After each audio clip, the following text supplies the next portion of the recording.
Bonjour à chacune et à chacun. Merci de nous accompagner en ce week-end.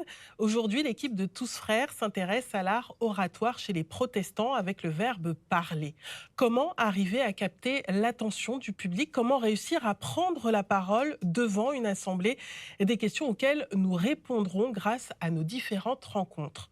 Sophocle, le poète et tragédien grec, le disait: parler beaucoup est une chose, parler à bon escient en est une autre.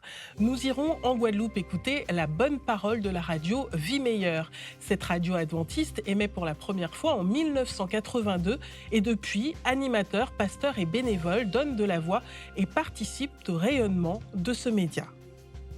Ensuite, rencontre avec un pasteur et aumônier de la mer à La Réunion, Alain Jotang, accueille des marins. Pour lui, le fait de parler permet de décharger, c'est un moyen d'accéder au bien-être, dit-il.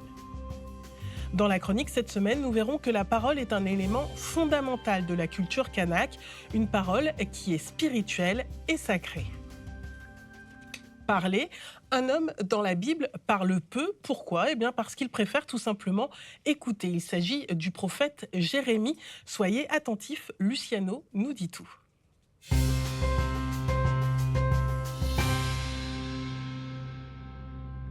Parler, comme dans l'histoire du prophète Jérémie. Ça ne vous dit rien du tout? Venez, je vous embarque dans les tout premiers moments de ce prophète étonnant. Un jour, dans une ville non loin de Jérusalem, un jeune homme, le voici, son nom est Jérémie. Il est le fils d'Helkias, l'un des prêtres de la région. Jérémie est de ceux qui parlent peu et qui préfèrent écouter.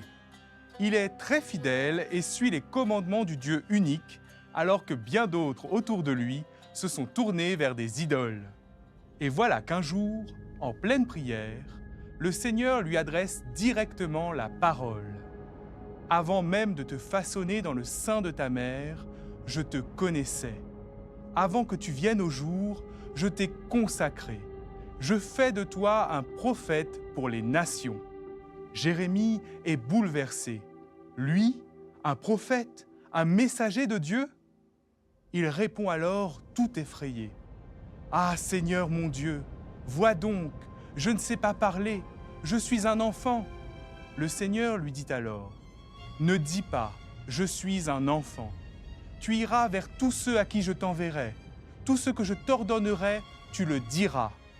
Ne les crains pas, car je suis avec toi. » Et à cet instant même, Dieu étend sa main. Il touche la bouche de Jérémie en proclamant « Voici, je mets dans ta bouche mes paroles. » Et très rapidement, le Seigneur lui révèle le message qu'il a apporté aux nations qui se sont perverties. Difficile pour Jérémie de ne pas trembler, mais en s'appuyant sur la parole, sur la promesse que Dieu vient de lui faire, il se met en route. Ainsi, le prophète Jérémie nous montre bien que Dieu ne choisit pas les plus qualifiés, mais qu'il qualifie ceux qu'il choisit. Lui qui pensait ne pas pouvoir parler est devenu l'un des prophètes les plus connus. Pour preuve, on en parle encore aujourd'hui. Et nous accueillons Aurélie, une femme qui, à chaque fois qu'il parle, nous en apprend beaucoup sur les religions. Merci, bonjour Muriel. Bonjour Aurélie. Alors nous allons direction la Guadeloupe, à Sainte-Anne et aux Abîmes. Ça se trouve vraiment à l'est donc de l'île, deux villes dans lesquelles nous avons suivi une femme pour qui le verbe parler n'a aucun secret. Exactement, cette femme Muriel, regardez, c'est Fatih. Alors, elle est animatrice à la radio Vie Meilleure. C'est une radio adventiste. Les adventistes font partie de la communauté protestante. Cette radio a été créée en 1982 et Fatih en est aussi la directrice depuis 2016. Alors, parler en tant qu'animatrice, comme on le voit ici, ou en tant que leader d'une équipe, vous allez voir, c'est tout un art. Comment s'est-elle justement perfectionnée à cet art de la parole? Alors, ça a commencé très tôt à l'école du sabbat. À l'école du sabbat, on peut parler d'un équivalent du catéchisme pour les catholiques. Chaque samedi, les familles adventistes guadeloupéennes s'y rendent.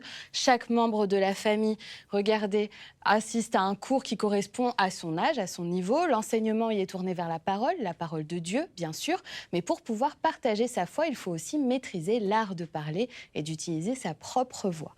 Alors, comment la foi permet-elle d'enrichir sa manière de communiquer communiquer. Comment les protestants apprennent-ils si tôt à maîtriser l'art oratoire? Reportage d'Andy Songo.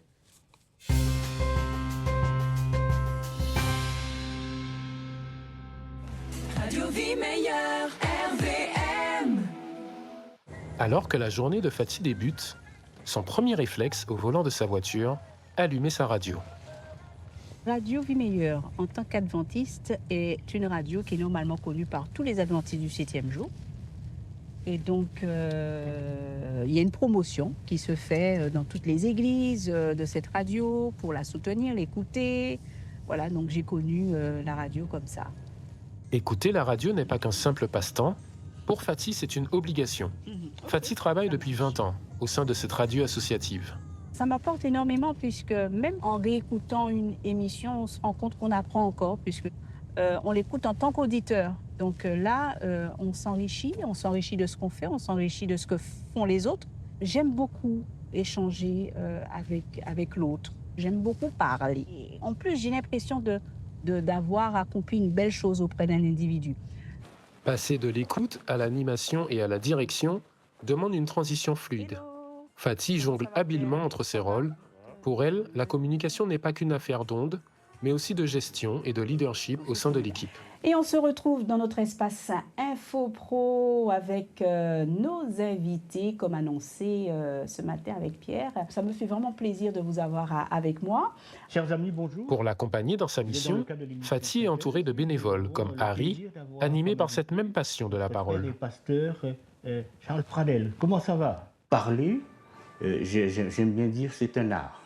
Et ça permet vraiment de faire du bien. Avec la parole, on peut faire beaucoup de bien aux gens. On peut les relever. Parler, vraiment, pour moi, c'est un bonheur. Et parce que ça fait du bien.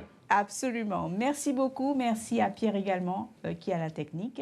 J'ai eu du mal, au départ, à poser ma voix en tant qu'animatrice et ensuite en tant que directrice. C'est totalement différent. Quand on est animateur, on a une cible différente. Nous sommes dans vraiment une approche de proximité, une approche vraiment où on apporte des solutions, on est vraiment dans du service.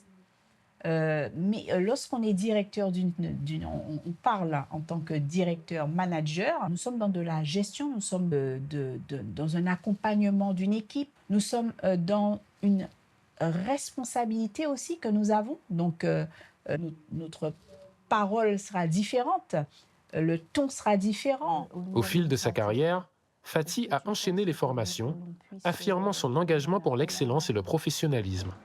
Bien qu'elle ait acquis de nombreuses compétences entre 2001 et 2015, le diplôme le plus précieux à ses yeux est celui qu'elle a obtenu enfant, celui de jeune prédicateur.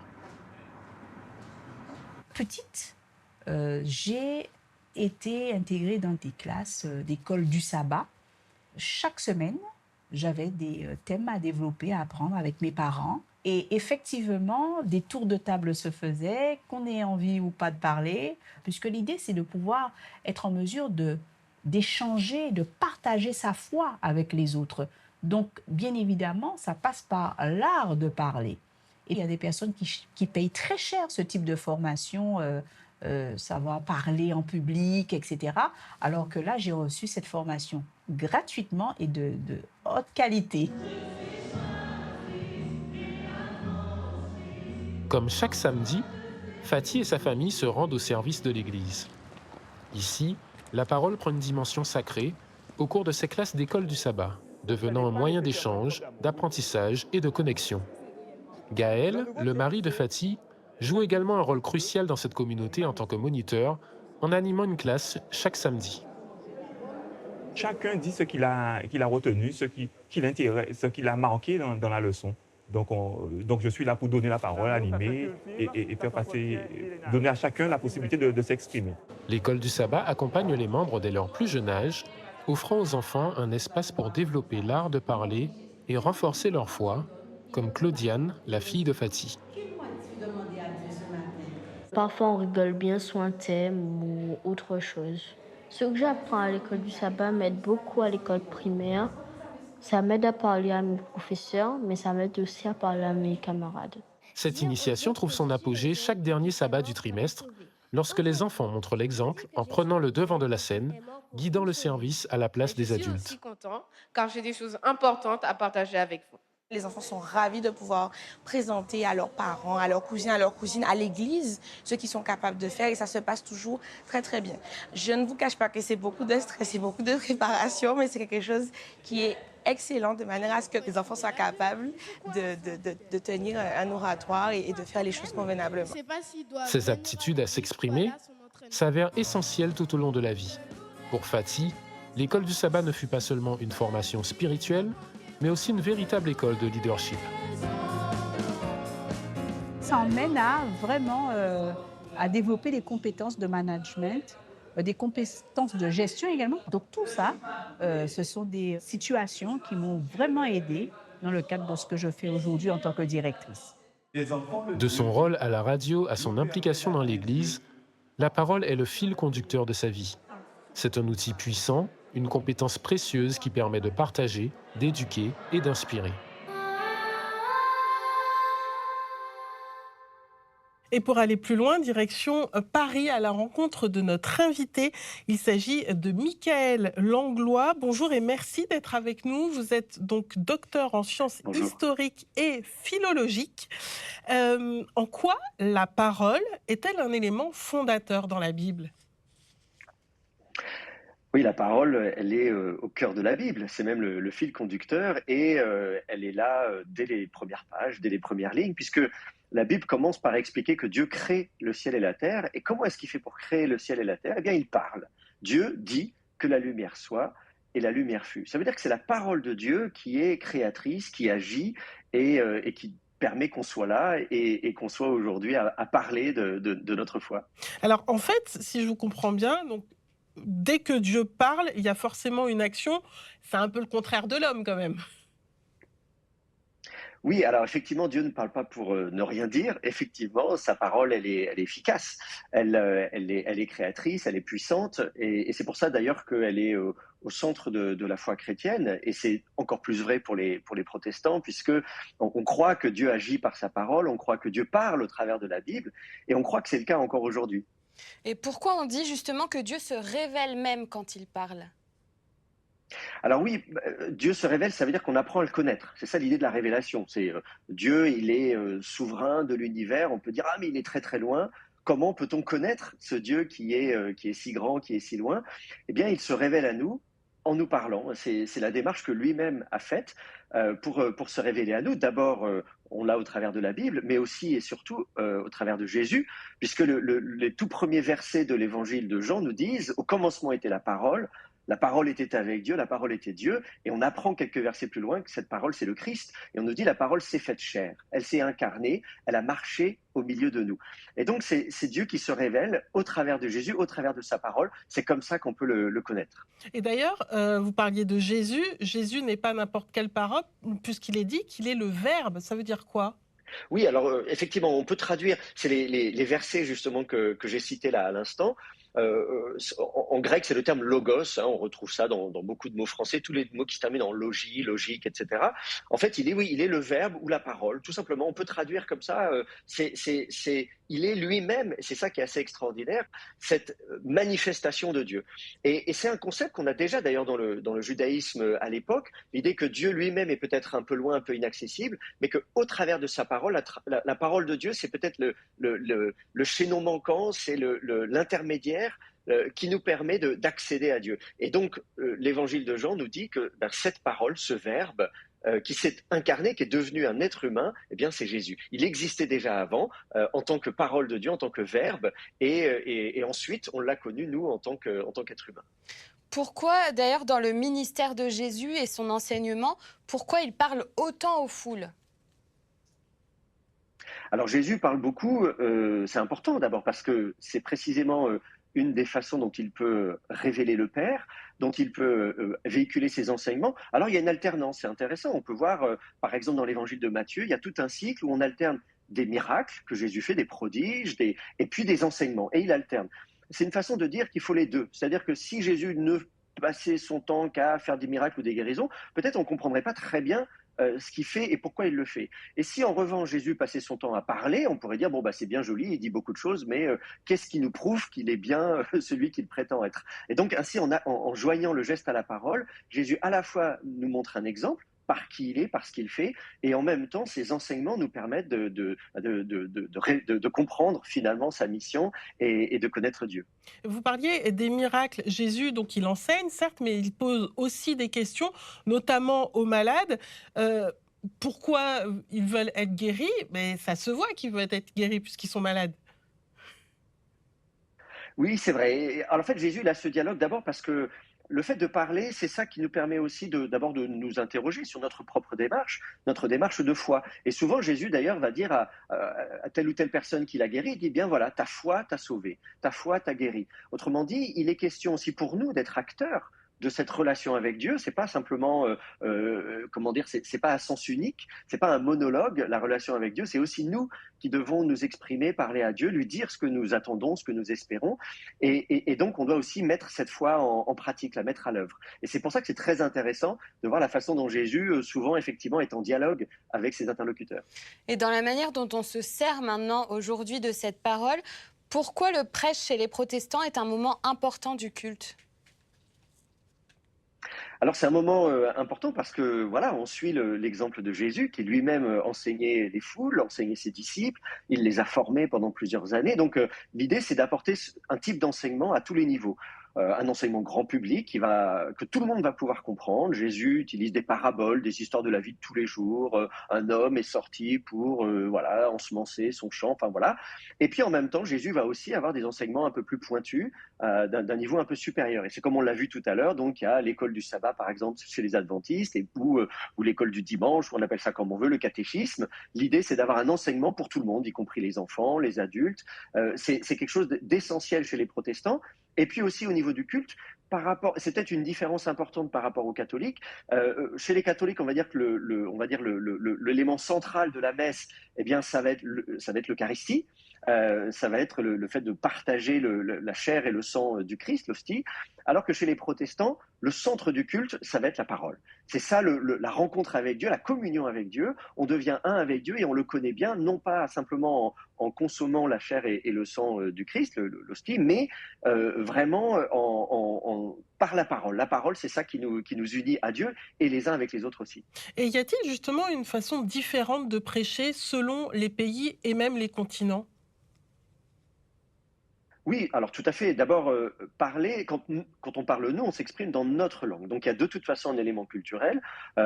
Si je suis dans un pays francophone, je vais prêcher en français. Dans un pays anglophone, je vais prêcher en anglais. En outre-mer, je vais prêcher en créole peut-être. Moi, je ne sais pas le faire, mais j'ai déjà entendu des gens, c'est super. Voilà, donc chacun va le faire avec sa langue. Et la langue, c'est beaucoup plus que des mots. La langue, c'est toute une culture. Donc il est évident que quand vous allez voyager dans différents pays, dans différents continents, le type de prédication sera pas le même.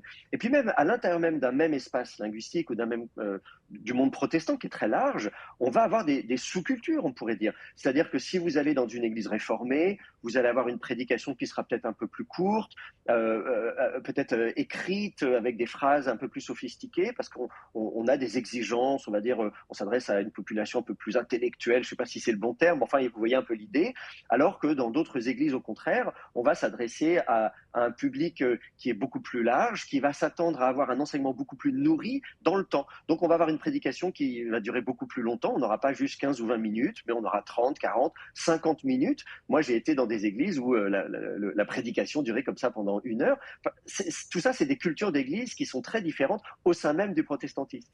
Écoutez, merci beaucoup, Michaël Langlois, pour toutes ces explications. Je rappelle que vous êtes docteur en sciences historiques et philologiques. Merci à vous. Direction maintenant à La Réunion, où nous irons dans plusieurs communes.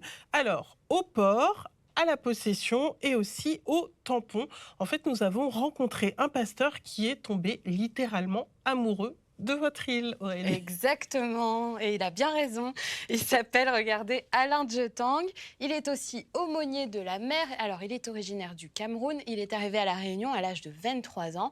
Et depuis 2003, il s'occupe de la pastorale de la mer. Donc, il travaille en collaboration avec la gendarmerie. Il en est représentant spirituel. Alors, l'art d'Alain Jotang, c'est de parler, mais surtout de faire parler.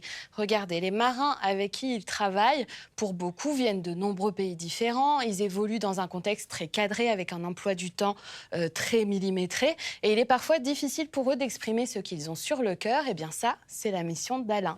Alors, comment utiliser la parole pour se mettre à l'écoute de l'autre? Reportage d'Alexandre Timard.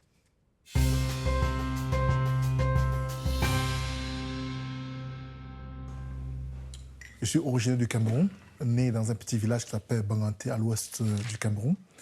Et depuis mon jeune enfance, j'ai commencé à fréquenter l'église catholique. J'étais sacristain, enfant de chœur.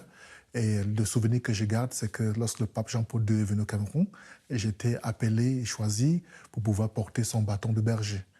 Et depuis mon jeune âge, j'ai voulu parler avec Dieu, avoir cette rencontre avec Dieu. Un jour, j'avais à peine 17 ans, j'ai rencontré sur mon chemin un protestant qui m'a parlé de Dieu. Et ça m'a tellement touché que j'ai accepté son invitation pour aller à l'église. Et dans cette église, je me suis converti. Et ce qui aussi m'a séduit dans l'église protestante, c'était le fait qu'on laisse la parole aux gens. Après mes études secondaires, je me suis inscrit dans une école missionnaire. J'ai continué des formations bibliques, théologiques, qui m'ont amené à devenir pasteur et aumônier. Comme chaque jour, je fais ma tournée de visite auprès des unités des armées ainsi qu'à la gendarmerie nationale, comme ce matin à Saint-Paul. Et actuellement, je suis au foyer des marins où je me mets en civil pour aller rendre visite aux marins d'un pétrolier actuellement au port. Donc l'objectif de cette tournée, c'est de faire parler les marins. En les parlant, ça amène les marins à me parler. How about the ship? Are you okay with the ship? With the crew, with the different friends, come from different parts of the world? It is very nice to have people with different nationalities on board. Okay, good. You get to know different cultures, Yeah. you get to know their way of It's living. India, very big also, have different culture in India Yes, also. yes. So it is very nice. You get to have different kinds of cuisines, Yeah. even on board. Yeah. L'intérêt, c'est apporter le bien-être aux marins, c'est apporter l'écoute aux marins. Et c'est aussi apporter et dire aux marins que vous n'êtes pas seuls, parce que les marins naviguent. Hein. Il y a ceux qui ont des contrats de 9 mois, et ça envoie la famille. On est comme une famille pour eux.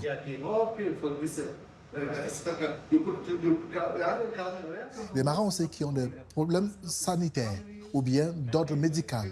Dans ce cas, on doit les assister. Ils viennent pour parler de ça. My parents, How about the parents? parents are good. Yes. How many brothers you have? I have sister? one brother, younger brother. He is married and Ceux qui sont là ce matin, qui n'ont pas parlé de leurs problèmes, je prie ce matin, Seigneur, que tu impactes la vie de chacun. Seigneur, que tu apportes la guérison. C'est quoi l'importance de parler?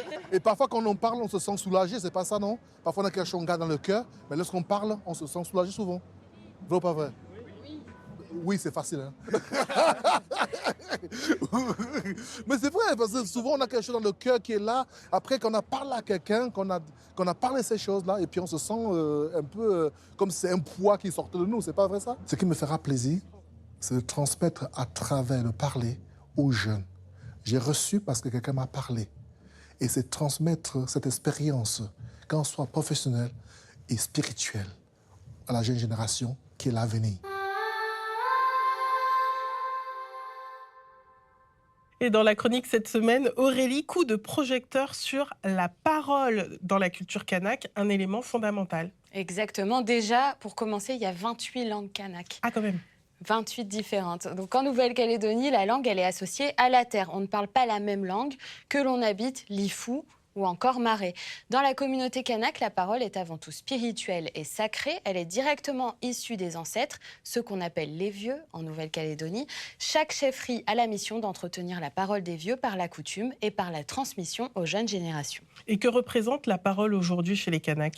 Alors évidemment, c'est très important. Le but, c'est de pouvoir exister à travers la parole et faire partie de la communauté. Chez les Kanaks, ce n'est pas seulement un moyen de communiquer, la parole fait autorité. Par exemple, exemple, dans une assemblée coutumière, la parole du chef de tribu est aussi une action. D'ailleurs, les verbes dire et faire se disent de la même manière en Ndréou ou en Ngonais. Et au cours des discussions, regardez, c'est la parole des vieux qui est très écoutée et qui est la plus importante. Elle sert notamment à dénouer les désaccords et bien souvent, c'est la parole des plus âgés qui termine les discussions et qui permet de résumer l'accord obtenu. Et donc, si je vous entends bien, est-ce qu'il y a des règles particulières à respecter? Il y a beaucoup de règles au sein d'un même clan. Le palabre, comme on l'appelle, se tient régulièrement dans des maisons communes.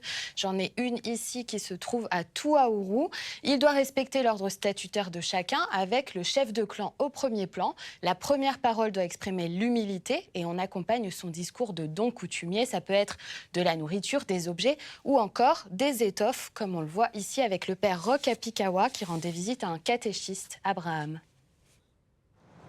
Abraham, moi, je suis un bonjour, mais tout le monde est réuni. On retrouve des renseignements, nous travaillons. Bonjour, mon nom est.